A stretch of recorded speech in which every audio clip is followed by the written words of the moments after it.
Hello my lovely viewers, this video I will show you how to change eFootball Konami password.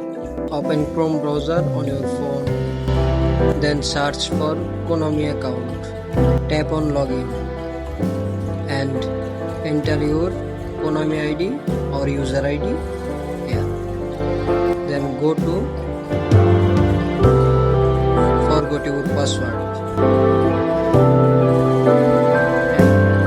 Enter your Konami ID.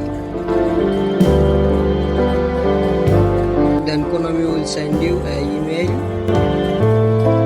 Then go to your Gmail and tap on the link and enter your 10 characters password. Thank you.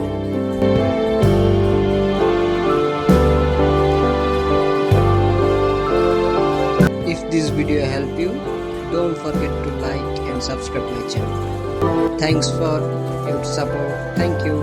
Bye bye.